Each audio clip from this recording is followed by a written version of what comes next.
Dalam Bapa dan Putra dan Kudus, amin. Allah Bapa di surga, kami ucap syukur dan terima kasih atas rahmat dan kasih-Mu bahwa Engkau memberikan kepada kami seorang Yosef, seorang Bapa, seorang pelindung yang diam, sunyi, tapi bekerja untuk melaksanakan kehendak Tuhan. Bantu kami ya Bapa, untuk tidak hanya omong-omong, untuk tidak hanya berpikir, tapi menjalankan kehendak Bapa, sekecil apapun.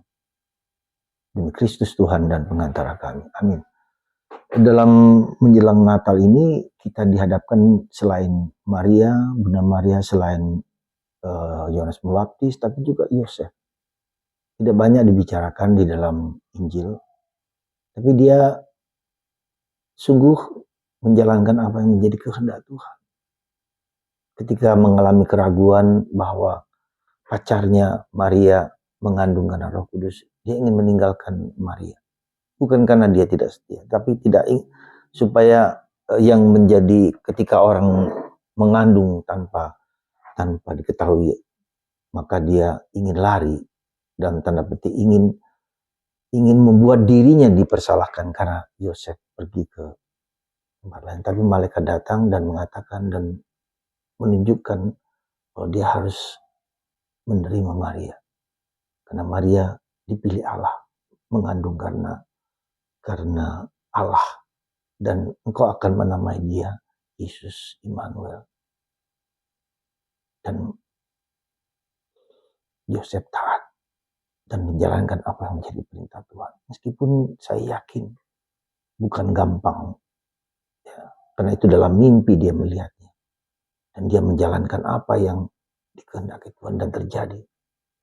Para saudara, beberapa tahun yang lalu kita merayakan tahun jubilium Santo Yosef untuk menunjukkan kepada kita bahwa ada banyak cara Tuhan menyatakan diri kepada kita untuk taat kepada kehendaknya yang terbaik. Jadi yang terbaik, sekali lagi, kehendak Tuhan yang terbaik. Bahwa dia percaya dalam mimpi itu karena pasti dia sudah mempersiapkan batinnya sebagai orang saleh yang taat kepada kehendak Tuhan. Ya, meskipun itu dalam mimpi, dalam ketidakpastian dan ketakutan dan keraguan dan segala macam. Dan itu seringkali kita hadapi. Dan mungkin harus kita hadapi ketika kita menghadapi kesulitan-kesulitan hidup yang tidak mudah. Kita mau tetap setia, tetap percaya bahwa jalan ini jalan yang terbaik. Bagaimana saya bisa mengerti? Bagaimana kita tahu? Ya, dan memang bukan yang gampang. Beberapa orang yang menyampaikan kepada saya, cukuplah Romo, habislah Romo. Saya sudah tidak mampu, saya sudah tidak kuat lagi menghadapi penderitaan. Saya bilang, kuat, ayo jalan. Ya. Meskipun berat, jalankan. Ada orang yang banyak sekali yang menyatakan keraguan, ketidakpastian, kekecewaan, kemarahan. Dan ayo, persembahkanlah sekali lagi problem-problem hidupmu kepada Tuhan. Dan mendoakan orang-orang yang semirip yang kita alami. Dan itu bisa terjadi pada kita semua. Penderitaan-penderitaan, dan yang penderitaan yang kita hadapi itu tidak sebesar dari apa yang banyak orang hadapi. Coba misalnya di Nigeria, orang dibunuh satu keluarga hanya karena imannya. Banyak martir-martir di negara-negara tertentu yang dikorbankan. Habis-habis. Saya